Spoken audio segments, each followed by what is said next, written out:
Turn it up, it's the pancake and power slam. Turn it up, it's the pancake and power slam. Turn it up, it's the pancake and power slam show. Turn it up, it's the pancake and power slam. Turn it up, it's the pancake and power slam. Turn it up, it's the pancake and power slam show. Turn it up.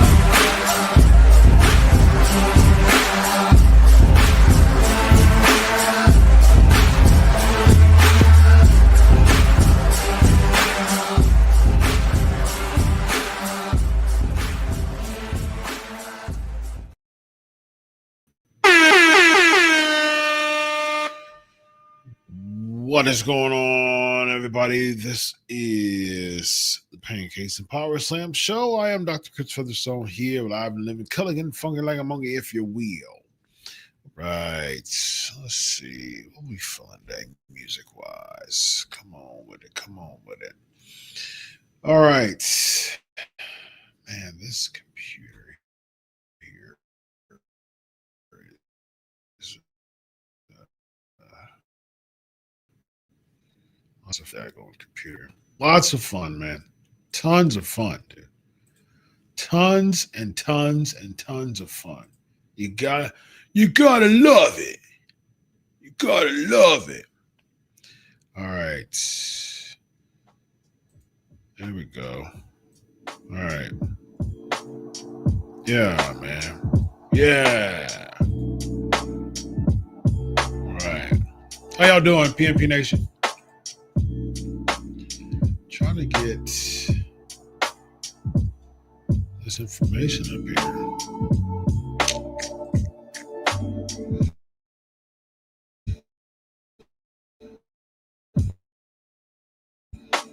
PNP Nation, feeling, man? How you feeling? How you feeling, P Nation? How you feeling? How you feeling, PNP Nation? What's the deal? What's the dealo? What's the steelo? What's the stylist? Got my stylist and my pen with my pad with taking notes, cause Dr. Gratton about to hit the show with the super flow. Dr. C is in the building with the P. P and P Nation, that's what we be. Chilling in the chat room, 709, going like boom. And I'm not Adam Cole. I'm the super spro. I'm trying to focus while I'm getting my daggone files here, man. I'm trying to get this cleaned up for us. So we don't have any more issues. Don't have any more issues. I'm trying to get all this.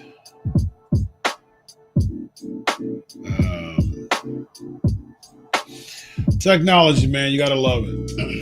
Gotta love technology. You gotta love technology, y'all. Gotta love technology. I am not a fan of technology.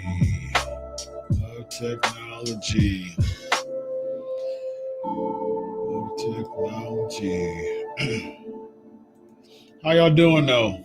Broke me out of my flow, man, with this daggone technology crap.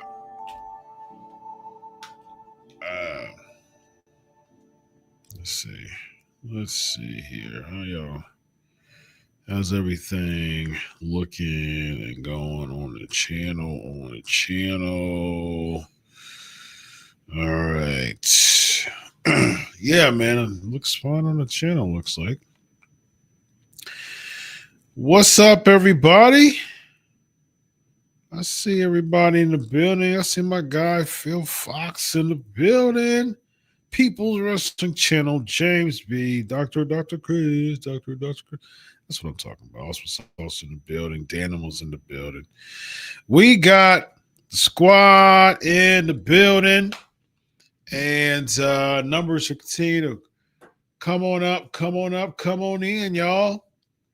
I'm just wondering why my desktop continues to act a mess, man. I got new updated stuff. Yeah, man, I gotta get one of my techie friends to come on in here, man, because yeah, this stuff don't make no sense to me, bro. This don't make no sense to me. It was just fine, like until a few weeks ago, and then it just decided to. I mean, it looks fine on the screen, but then I'm trying to see myself on the screen, and then it's not going to the speed of my liking. So, but oddly enough, when I'm live with other people on shows, it shows just fine. So I don't know if it's a StreamYard thing. I don't know, because it's clearly there's something going right on y'all side from StreamYard that y'all see me just fine, because I'm seeing me just fine. I think I need to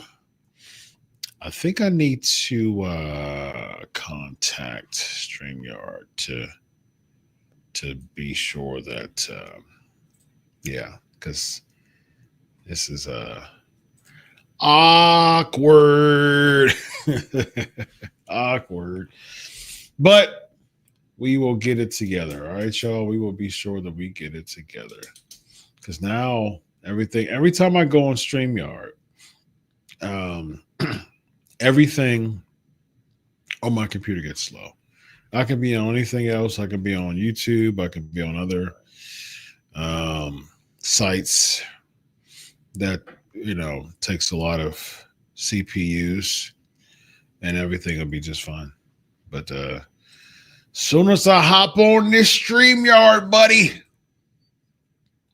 everything just gets really, really slow.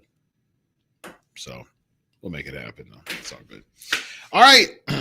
Let's talk about my topic for today. My topic for today is that I reached out to some WWE Hall of Famers, and I'm going to read their actual text messages. I'm not going to read everything, or I had some phone stuff too, and I'm not gonna recap any of that stuff. But I'm going to read actual text messages. I'm not going to tell you who they are though, because as as I'm a huge proponent of, I'm going to protect my sources, even if even if it's simply asking. I mean, none of these have ever given me scoops. I mean, I've talked wrestling stuff about to them before. I mean, a lot, but the list of people who, well, one of them have, but it wasn't a really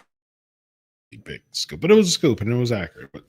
But yeah, so I'm gonna protect them as I always do. I'm gonna protect my relationships with people as I always do. Um, my motto is, hey man, if you protect me, I protect you. If if you spend the time with not really caring about being getting my back, scratching my back, hey, then you run the risk of possibly having some issues. Yeah. Okay, so I think this probably causes it to be, there's like some cleaner installation. That this is fun, man. This is super fun. Um, yeah, I just talked to a techie friend of mine. I just one of these days, sooner or later, I'm just going to have to figure out, because I even talked to the company that does my internet, and so I was like, I don't know, I don't know what's up, and I know I don't have to buy new equipment because I've got up to date equipment. Maybe a new tower, maybe that. We'll see. All right, PMP Nation, let's get right into it. So I wanted to actually discuss, before I talk about this ticket prices, I would see how y'all doing. How y'all doing, PMP Nation? How y'all feeling? And I also wanted to talk about the Mark Shapiro interview. That's what actually prompted me to talk about this subject tonight, was the Mark Shapiro once again, like, subtly jabbing Vince McMahon. I just, it's a really interesting thing, man. I mean, Shapiro's mentioned multiple times of creating a version of WWE absent of both Vince McMahon and Vince McMahon's philosophies, and so it's been a few times with that, and it's interesting because Vince McMahon is the person who sold WWE to TKO for $9 billion, and but still we're seeing these interviews come out of saying, the ticket prices, we're going to do away with that. The Vince McMahon model, the PLE structure. We're going to do away with that. I'm open to, reorganizing that too. And it's interesting. Here's the deal though. Like I've said before, as Shapiro or anybody else within the TKO umbrella, man, they're looking at dollars and cents. How much does that affect the overall morale and the overall productivity of WWE? Numbers of Raw and SmackDown can show you that. But then you have people like Nick Khan or Mark Shapiro would say, hey, but you know what? We're boosting those ticket sales up and people are buying them. So as long as we keep this format and this model, and if it's working, it's working. But hey, are we to the point of where there's a flicker on both sides of the flame? I mean, is it are we burning for both ends at this point based on the ticket prices? Are you looking at that short term spike in sales? And it's interesting. I was doing a study. I always do just random studies to just I call myself a forever student, man. I'll never get to the capacity that I've learned everything. And if I've learned everything, I cease to exist because it's impossible for anyone to know everything. And so that's the the beauty of this life is that there's so much to learn. There's just so much to learn. It's just so fun to learn. That's why I call myself a forever student. And so I like doing random studies, and I did a study of a list of companies that went bankrupt following a increase in ticket prices, and also a list of lawsuits and public scrutiny, like heavy public scrutiny that happened with certain organizations that increased their ticket prices. And so there was a lot of NBA companies actually that increased their ticket prices following losing popularity because of having a bad season, like during their season. And it was one team that was like only won 2 games, and then they increased their tickets. I want to say the Mavs, maybe. It was a few franchises that recently that weren't doing good. That led them to increase their ticket prices, and that actually generated into a bunch of public scrutiny. And with the public scrutiny, it caused a backlash, and people would stop coming as much. And the benefit or the plus in WWE is that WWE is seeing a downward trajectory when it comes to ratings. But even recently, when it comes to public, when it comes to live audiences, not the best either. I mean, for several weeks around WrestleMania season, they were touting about consecutive sellouts and things like that, and so talking about a boom period and all that jazz, which was good. It's of course they're not going to be like, hey guys, we're not sold out this week. I mean, it's just from a PR perspective, companies aren't going to do that. I think when it comes to interviews and things like that, like I said before, there is a sense of relatedness, and I've talked about the pratfall effect when it comes to that. Actually, I may even spend more time doing a class about that in depth, but I have talked about the pratfall effect here before. So I do think that when it comes to interviews and stuff like that, having that type of sense of that authenticity, because even in the socials, man, I'll see people from WWE just herald the company just all the time, man. And it's like, I get it, man. That's your company. That's your company that you work for. No one wants to. It's a bad rap if you're talking ill about your company on the social media. I get it. But when it comes to from a leadership position, and everybody around WWE, they just speak so highly of it. And it's like, read the room, dude. Like it's not your audience. So maybe your core audience. I mean, a lot of it's interesting that the IWC isn't really touted to be WWE's core audience, but they're catering to the IWC quite a bit, especially with the story stuff that we're talking about, that we talked about last week, that I was addressing, and the whole stories aspect, which was, still very, very interesting. It's a really interesting concept I do have a lot of okay, cool. Yeah, good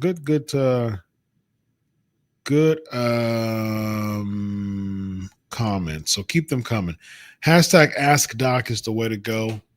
And yeah. So I think I was like 13 hours away um, from crossing a really important threshold in the trajectory of my tenure here, which I'm very very blessed about. So yeah, so it's really interesting. It's a really interesting concept. I'm trying to now. There we go. Yeah, now StreamYard is doing all different types of waiting and all that. This is fun. All right, we'll get it together. But again, it shows just fine from y'all's end. It looks like. All right, so yeah, I just found it very interesting, and so I do want to read the Sports Illustrated article that talks about Shapiro being in that on that interview, and I'm gonna read it. We're gonna go through it. Of course, like I said, hashtag Ask Doc is the way to go. And here we go. All right. So this was oh goodness. Oh gosh. Let's try to pull up the article. And technology is something else, man. It really is. All right, here we go. TKO president suggests WWE could move on from certain premium live events. And shout out hashtag Sports Illustrated for this. And they discussed Shapiro on the Main Event podcast. So he said this. He said regarding, and this is regarding wanting to move past certain company events that were started by the old WWE regime. So he said this, and this, this is the hat trick for this comment is Fightful. They're open to new ideas. They never seem exhausted. They're ready to take on a new shot, a new risk, a new opportunity. Right now, a lot of our PLEs were created by Vince McMahon. Whoa, dun dun dun. Whoa, easy there, Tiger. Easy. We need to get in the business of taking that torch and moving past that. Easy, Shapiro. Easy. And so this is what he said about WrestlePalooza. He said Nick and Triple H, or Nick Khan and Triple H, created WrestlePalooza, which is the launch event for our new ESPN deal, which did incredibly well and may turn into a super franchise. Pause. Okay, so let me say this. I remember I discussed and I actually played the interview that he had before, and we analyzed that here on the show. And he talked about, and this was before WrestlePalooza, and he talked about his hope is to make it a franchise, to make it a year event. And so following WrestlePalooza, he says, which did incredibly well and may turn into a super franchise. Now, he made it very clear in this interview before WrestlePalooza, but that's the goal. They want to have enough success in WrestlePalooza to make it a future, to make it a yearly franchise. Now it seems like it's a little bit more dubious. So, of course, again, man, you're going to spin it. You're going to PR it. I have a degree in public relations. Trust me when I say you're going to PR the heck out of this thing. You're going to spin it. You're going to say how amazing we are. We're going to be buddies. We're going to be pals. Shout out to Chris Farley there. You're going to spin it, man. You're going to say it's the greatest and the best and the superlatives. And we see that with Triple H, just about every post-show pressure when it comes to pay-per-views, like I've mentioned before. It does seem a bit dubious, though. It seems a little bit more dubious than the high hopes that he had beforehand. And, listen, they know about the revenue. We don't.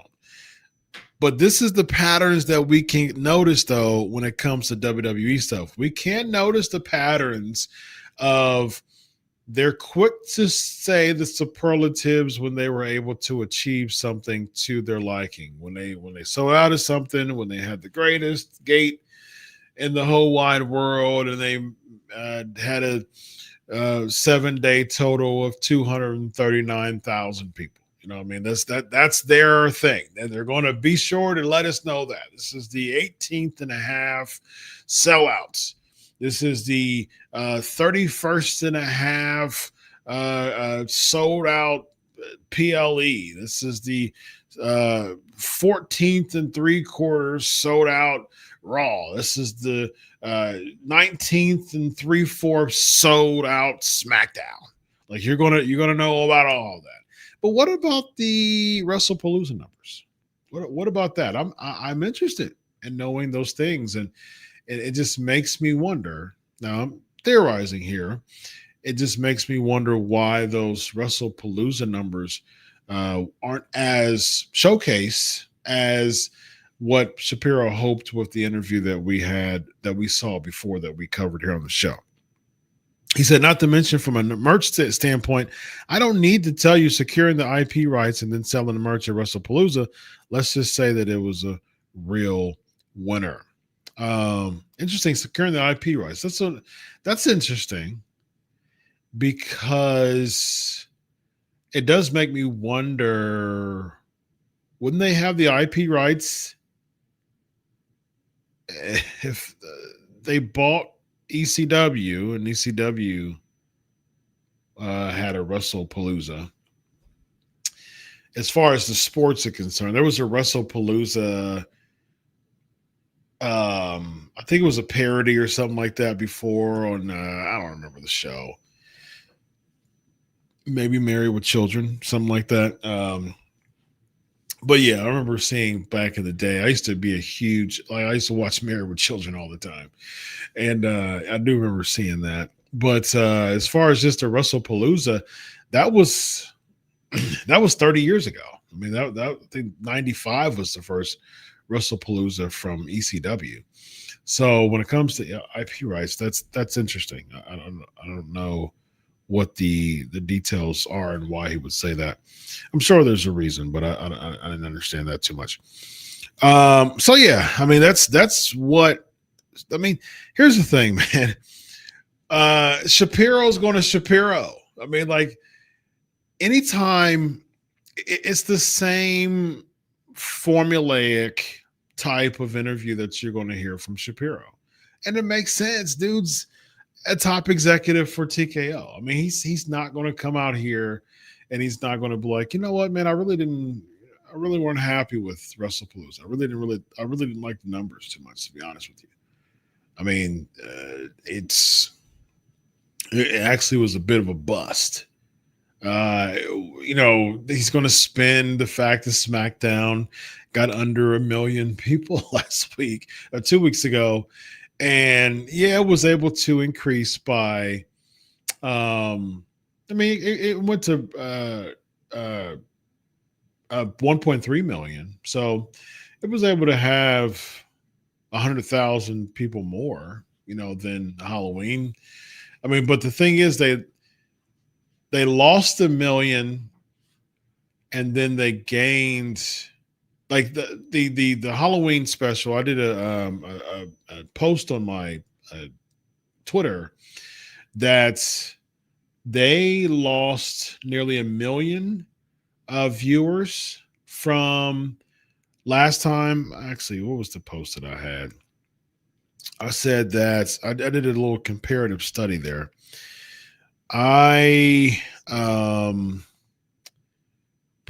let's see. I said for comparison, the last time SmackDown aired on a Friday that was Halloween was 2014. It was a taped show that aired on Sci-Fi and received a 1.64 rating, and that's about a 1.91 million viewers. Nielsen was still at the they weren't at the actual viewers. They were actually rating conversions when it comes to like televisions and available households and things of that nature.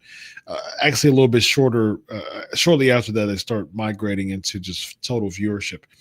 And so, but that still converged to about nearly a million more than this past Halloween episode. And then, you have people say, okay, what about the World Series? Here's the thing, man. First of all, it was Game 6 of the World Series. It wasn't even the actual Game 7. I think there would be a stronger argument for Game 7, but it was Game 6. So it's like there's been Game 6s of the World Series before compared to WWE. We got to stop with that, man. We got to stop finding anything and everything. I mean, like, you have to think from a standpoint of fans are so blinded and so just submerged blindly and delusional in many ways when it comes to justifying and using this cognitive dissonance for this comparative bias. Dude, I mean, either WWE's interesting enough for you to watch it or not. Period. And it's not a good look, because you're telling me that you're watching the WWE until Game 6 of the World Series comes on, and then you're going to not watch WWE, and you're going to watch the entire World Series and not watch WWE at all. So it's like either WWE's good enough until something comes on, or WWE is losing its luster and its viewership, because even with a non-competitive show, it's still a 1.3. So if you want to compare that to the Halloween special, that's still 600,000 less people in a non-competitive episode of SmackDown. So we can't sit here and compare these numbers as if we're just creating. Here's the thing. I'm a huge college football fan, period. Huge college football fan. If Ohio State football was on a Friday night playing against really anybody, specifically a bowl game, for instance, or just, I'll even do comparative, a weekly episodic SmackDown compared to an Ohio State game. If Ohio State football was playing anybody, I would supersede that over the World Series. I would rather watch Ohio State football than the World Series, the Game 6 of the World Series. Now, if it was Game 7, is it possible? I did watch a huge chunk of Game 7.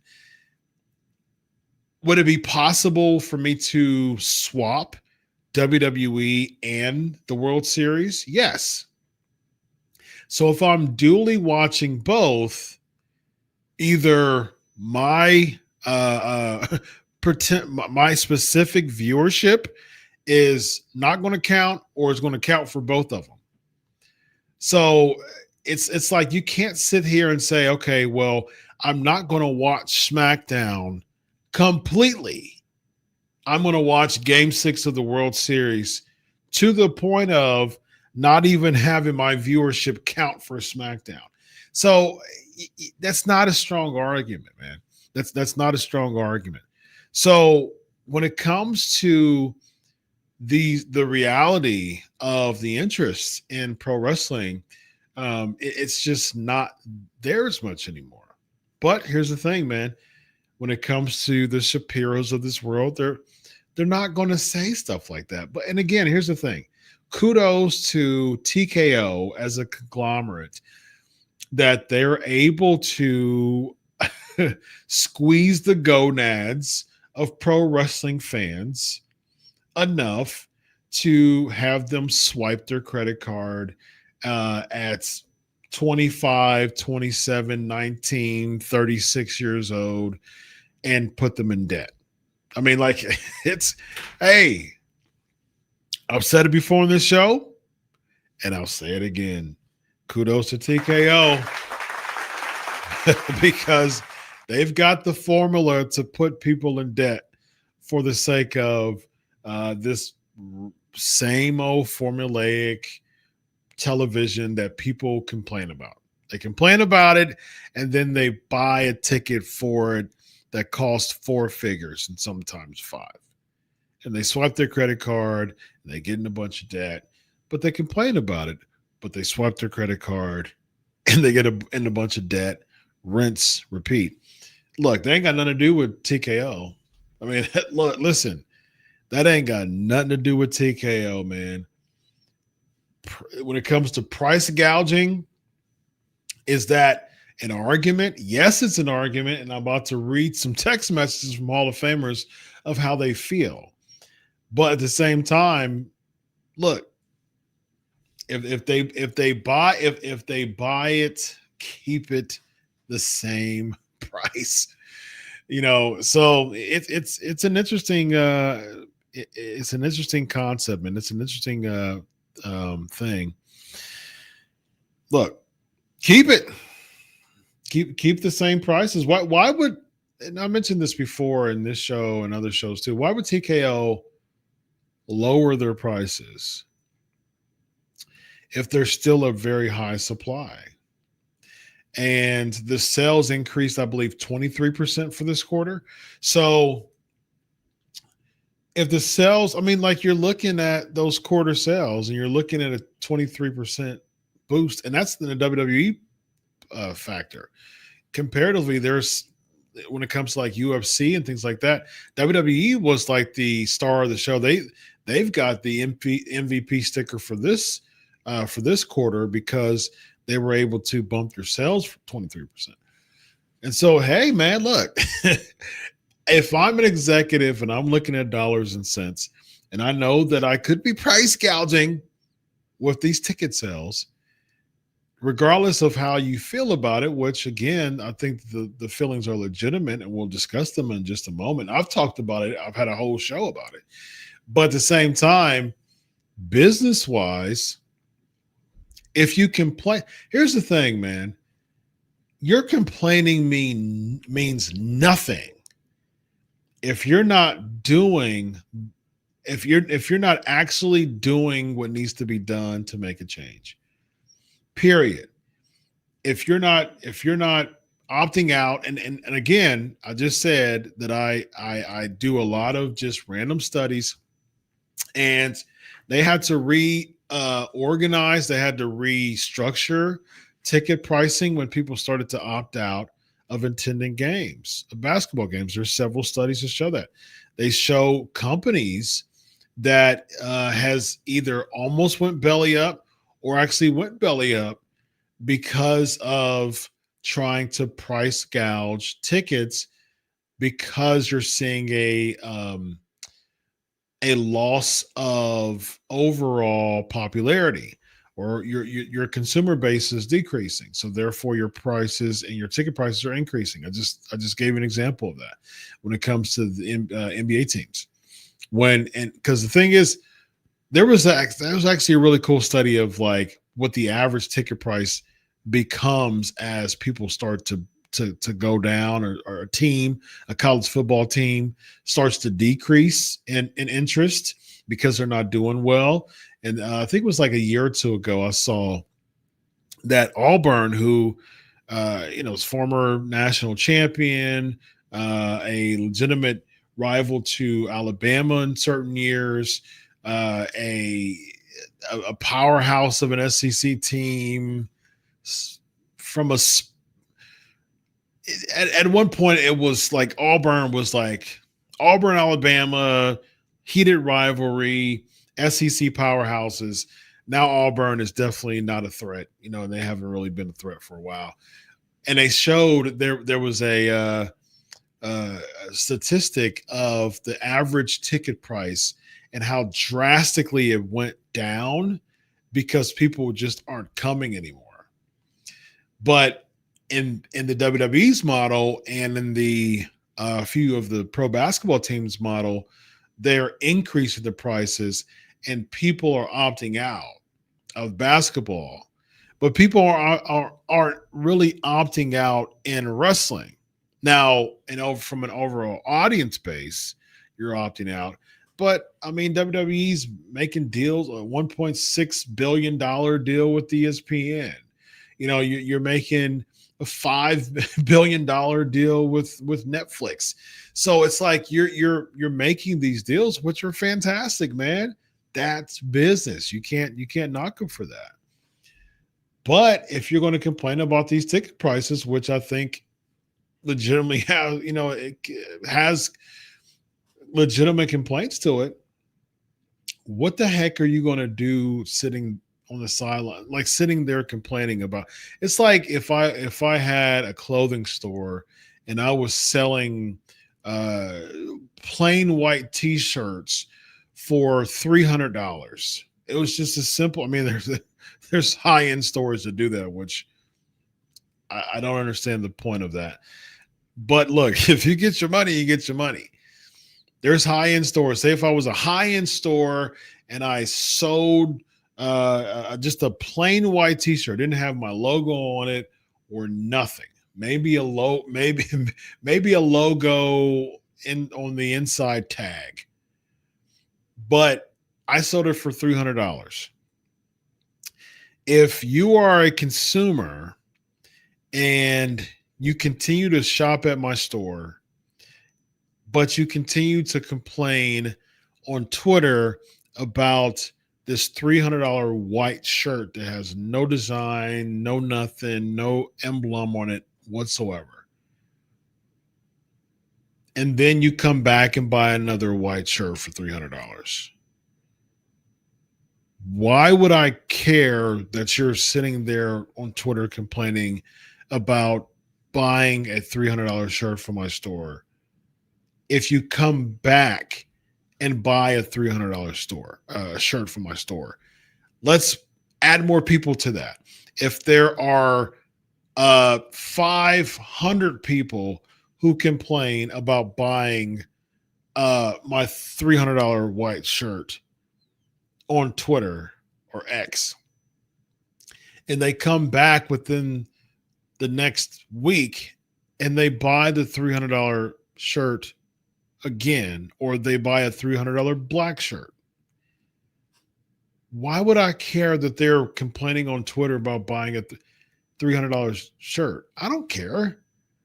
Swipe your credit card, get the shirt, and wear it, or wipe your butt with it. I don't care what you do with the shirt. Just buy the shirt. And if you're buying tickets to a pro wrestling event and you're sitting there complaining about it on Twitter, you think the WWE cares about that? You think Nick Khan and Mark Shapiro cares about the IWC complaining about ticket prices? If they're going to buy ticket prices, if they're going to buy the tickets that they're complaining about, like either do something about it and opt out, just like other cases have shown when it comes to sports franchises, or continue to buy the tickets. And what we see right now is people continuing to buy the tickets. So guess what? They're not going to lower the prices. They're not going to do it. And why should they if people continue to buy the tickets? So here we go. I'm going to give you 3 of them. All right. Very, very interesting takes. We had one WWE Hall of Famer say, I totally get why. Okay. So,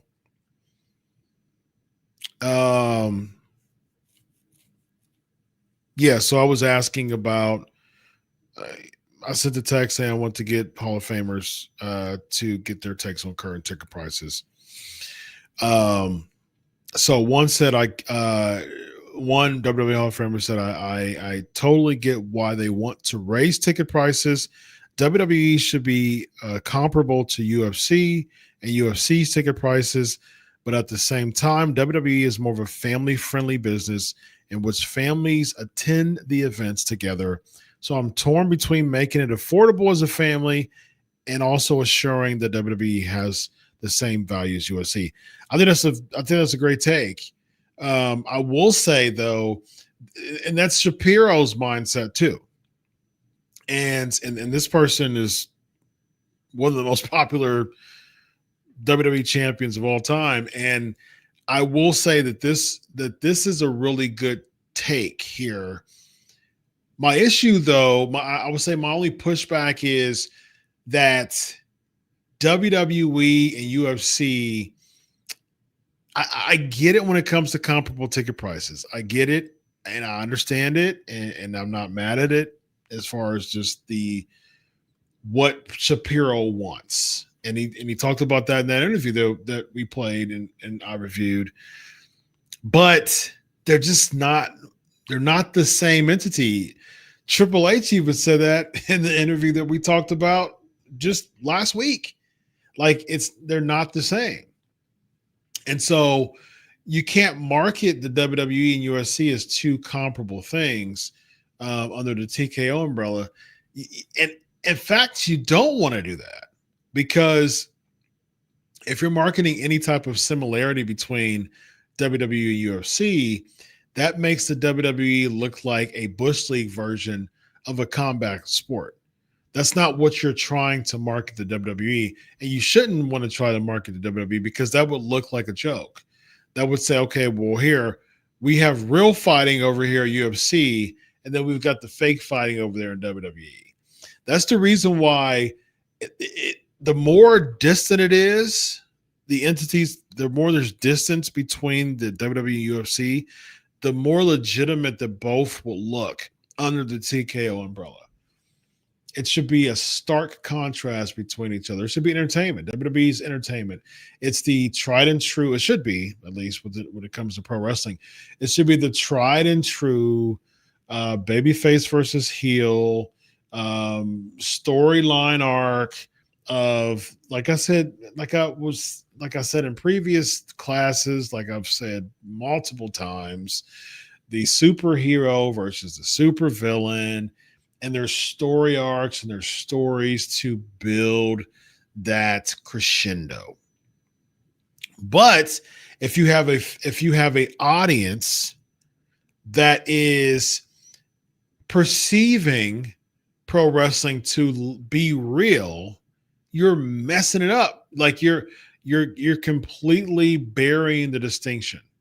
You're blowing it. You're blowing the distinction between WWE and UFC. It should be character driven. It should be physical, like wrestling is, but at the same time, you're painting a picture. The in the ring should paint the picture of what the story looked like. You're filling in you're giving us an outline of the story, and you're giving us a primer shading with the story, and the match should be able to fill it in with the colors.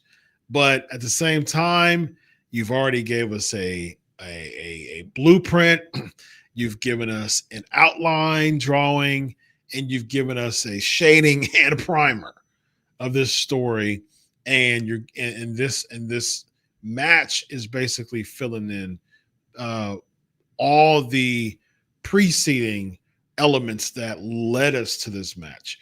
But unfortunately, oftentimes when it comes to pro wrestling, it's like we're using the match to act as the outline and the shade and the primer. And we'll use another version of the match to act as the shading. And we'll use another version of the match to act as the fill-in. No, you shouldn't do that. You're using multiple matches to do what only one match should do. And maybe, a match, a culmination, or if you do some type of threes or something like that. But if you're doing many variations of the same match from a weekly basis, you're blowing the distinction, man, because it's becoming more combat sporty. Like it's having more of a combat sports feel, especially under the TKO umbrella. That's what UFC is about. That's not what WWE is or should be about. Because if you keep having these matches every single week, it makes it feel like combat sporty, which it shouldn't be, because essentially what you're telling me is like, hey, guess what? We've got a light version of UFC over here with like some rabid fans and a bunch of on-screen promos and some backstage stuff too. Like, come over here, like, do your UFC stuff on Friday night. You got fight night over here, but on Saturday though, I'm gonna bring you over here. And if someone's a UFC enthusiast and they come over here, they're like, hold on, like, what are we doing? That doesn't look real. That they're flipping and kicking and they are athletic and they're doing a really good job with their athleticism, but I'm looking for a tap out. I'm looking for a choke. This ain't it. But if you give me something that's different and other than this combat sport entity over here, then there's interest. If you're giving me storylines and entertainment and characters, oh, okay. Well, I can connect to that because, like I said before, then it's like okay, now we've got some Jungian archetypes here. Now we've got some collective unconscious here. Now we've got some archetypes that I can relate to. I can relate to the everyman. I can relate to the magician. I can relate to the hero. Oh, innately, I can connect to those characters, those Jungian archetypes. Oh, okay. Yeah, I can connect to that. I can rock with that. But if you make it combat sporty, then it's hard to distinguish the two, and you don't want to do that. All right, so we have another WWE Hall of Famer stating, if you look at the graph of sales from 99 until today, they pretty much stayed the same price for 20 years. Now a company comes in and buys them for $9 billion in inflation. They were bound to go up at some point. Plus, a lot of these superstars make a lot of more money than we made back in the day. So again, fair take, very fair take as far as just inflation going on and the price increase. Does that justify the price increasing by double since the TKO merge though? And that's the thing, man. But I would say no. I would argue no. I do think it's price gouging in many aspects. But at the same time, man, like I said before, like I said on the show, like I said on previous shows, and like I keep saying, as long as it keeps happening, TKO, get your bag. Get your bag, man. If pro wrestling fans are going to swipe that card into debt because of FOMO, which I had a whole class about that a few weeks ago. Because of FOMO, if you want to capitalize on the FOMO, do it.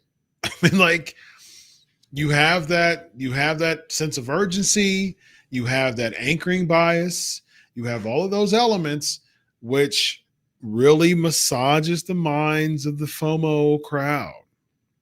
There's that innate type of FOMO that people have that if it's uncontrolled, or if you realize that it doesn't have to, you don't have to keep massaging that FOMO or keep falling prey to that FOMO, then you got leverage. But if you keep falling prey to that FOMO, you're not going to have leverage.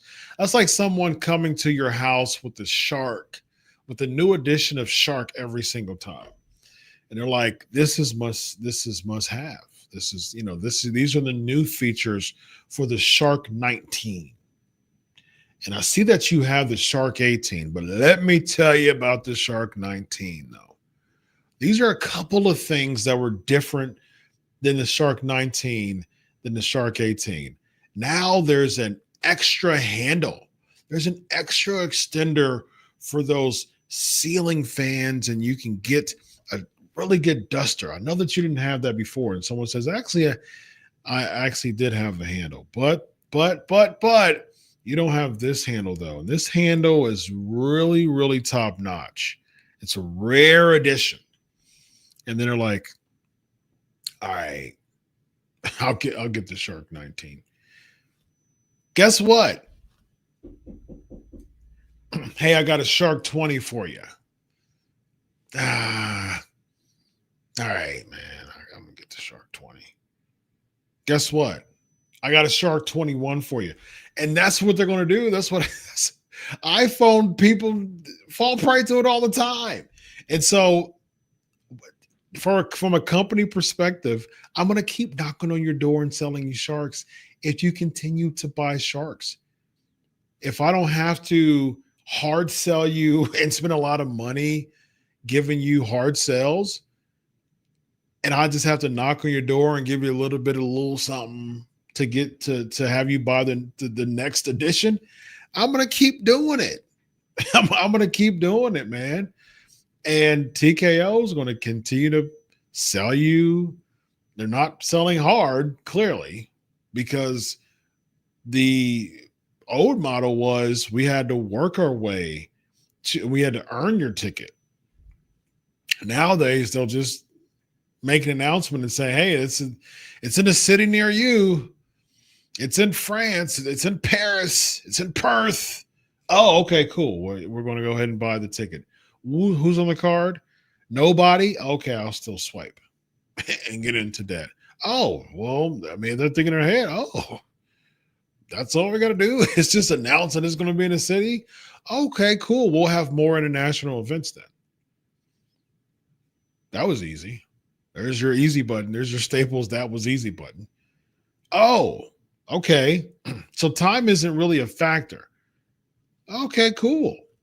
We'll have it in the UK at 3:00. Sounds good. Okay, cool.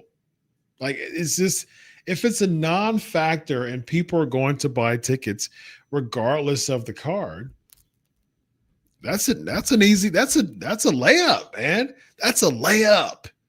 From a business standpoint, that's a layup. I did promotion for 20 years. I would have big old local music events here locally. And I've done for actually more than 20 years, but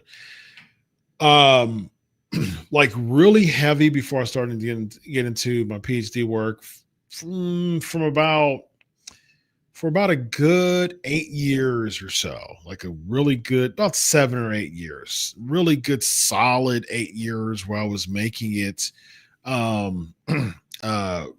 even work that I was really focusing on from even a full-time basis as far as being a promoter and an event planner. And I mean, there's just so much work to it. The graphics, the coordination, the setup, the talent. I mean, I did all of that stuff, man. And it took me months to do that. And so I would have big old events, hundreds and hundreds of people at events. And it was all, it was just amazing. It was great to see. I remember one time I had an event. It was amazing. It was over 500 people there. It was this big old concert. And I was up like in the balcony area where the sound was. It was like a room. And I was just looking down, and the place was just filled up. And I was like, wow, man, like that's the fruit of my labor. That's really cool.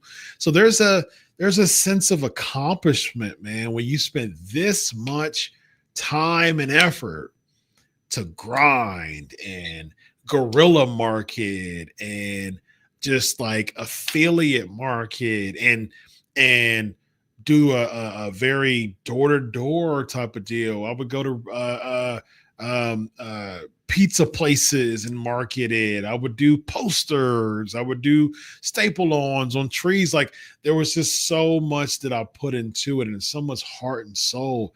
And to see the fruit of my labor that I put into that, it's amazing, because I earned your ticket. But at the same time, it makes my job easier if I'm like, hey, I got an event on Friday. Like, it makes my job easier. But then I'm like, yeah, but the grind of and the sweat equity that I'm putting in of just grinding and that feeling, that sense of accomplishment. Okay. Yeah. It's I kind of miss that. And so I'm hoping that WWE finds it in their core to miss that. I mean, Shapiro keeps talking about how, they're open to veering off, from Vince McMahon things. But I still think it's that welcome everyone and that, that constant promos and those, constant announcements of certain cities you're going to be in, or really putting a lot of time into that Survivor Series, just continuing to promote the Survivor Series and continue to give us the reason to earn our ticket. I think that is missed within a lot of fans, a lot of traditional fans. And you see the correlation of quality that is diminished because it's so easy to garner a ticket. And so I agree with this take when it comes to inflation. I will say, though, it's like, even knowing this, when it comes to ticket increasing, if you're not giving them something to earn their ticket and they're still earning their ticket, doesn't, I would argue that diminishes a lot of the quality of the relationship, the quality of the product, when it comes to business, for sure. All right. I got time for one more. Here it goes. I've been thinking a lot about how much wrestling has changed over the years. It used to be something families could afford to go see together, a night to get away from the real world for a little while. You see parents, kids, and friends all in the stands, laughing, cheering, and forgetting about life's troubles. That's what wrestling was all about, bringing people together. Now, it's getting harder for folks to do that. Ticket prices are going up, and for a lot of families, it's just too much. That really breaks my heart. Wrestling was built for the working people, the fans who showed up every week, who lived and breathed it. Without them, there wouldn't be a wrestling business. I'm proud of how far this business has come, but I never want to see it get too far away from the people who made it what it was. Wrestling should always be something that everyone can enjoy. A place where families can escape, smile, and feel a part of something special. Wow. I didn't read all of that on purpose because I wanted to read it fresh. I received that message yesterday, and I was like, "Oh, there's some depth in this, so I'm going to save it. I'm gonna read it raw, and I'm gonna read it out loud raw." And that was phenomenal. That was spot on, man. Absolutely spot on. I mean, talk about, see, that's that's the thing when you old school, man. You know how to cut a daggone promo to make me believe you. And that was a promo right there. That was a very, very popular legend, WWE Hall of Famer, cutting a daggone promo, man. And that promo was money. You could tell. I mean, there's heart and soul. There's heart in that stuff, man. That was phenomenal. That was poignant. You could tell that someone really put a lot of thought into that, man. They were waiting for someone to ask them a question about this. It seems like that was in his gut for a while. That was good, man. I couldn't agree more. Absolutely well said. Phenomenal stuff, man. Really, really good stuff. I enjoyed that project that I began yesterday morning. Actually, I was like, hey, let's do it, man. Let's have that. That was a lot of fun. All right, let's hop in these chats. I'm seeing this chat room fill up, man. That's always a plus when it comes to these chats filling up. Of course, Ask Doc is the way to go. And you know how it is, man. Like I always say, if there is enough time in the show, I will read repeats, which we don't have much time. So I'll read singles if I have a little bit more time and somebody really put a lot of stink into their comment. But you know what we do when it comes to comments. We hang out at the after party. So let's go with these comments. All right. All righty then. All right, let me just read them from here, man. I don't know what the heck is going on with this screen here, but Plan B, bruh. Plan B. I ain't scared of y'all. I ain't scared of you. I ain't scared of your screen. Plan B, bruh. All right. Let's do it. We've got, the only thing is, all right. Yeah, let's do it. Let's do it.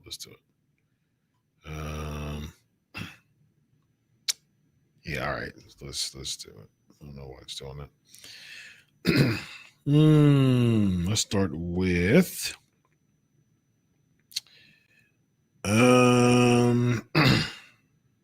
we got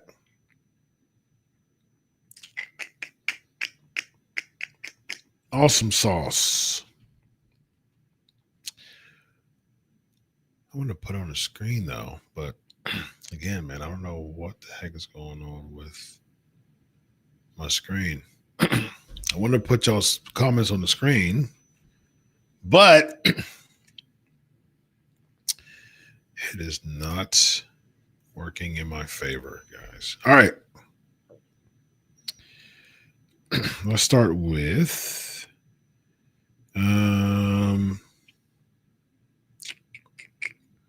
Awesome Sauce said Jinder Mahal posted a talent pay for travel and have high expenses, but it's like a modern talent work 1 to 2 times a week. Air travel is paid for they pay for a night in a hotel rental car. It's ridiculous. That's the independent contractor, man.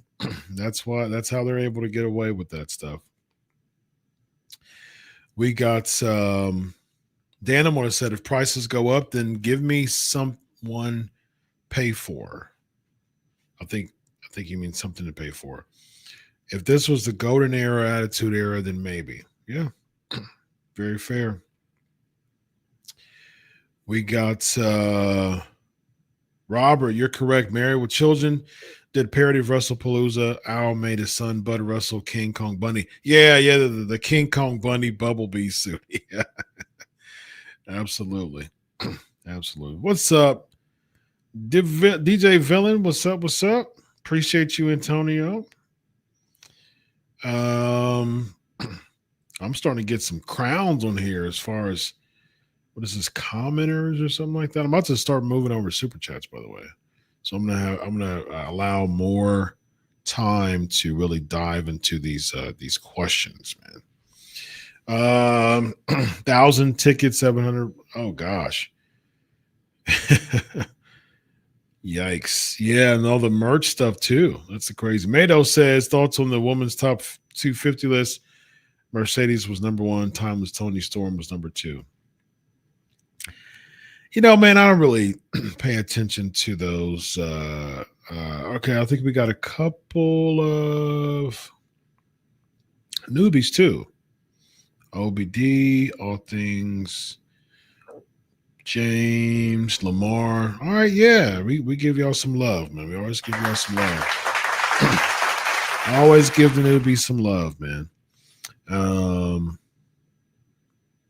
Yeah. Oh, as far as man, we got Captain. Nice. We got a commenter. Nice. Nice. I guess. No, always give the newbies some love. When it comes to those, when it comes to those lists, man, okay. I mean, you have people vote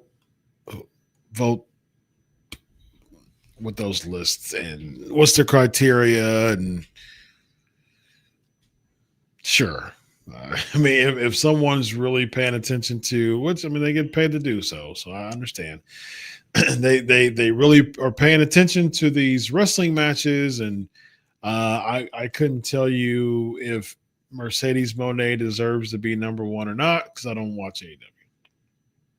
And so, like I said, I'll follow the socials every now and then, and watch an occasional.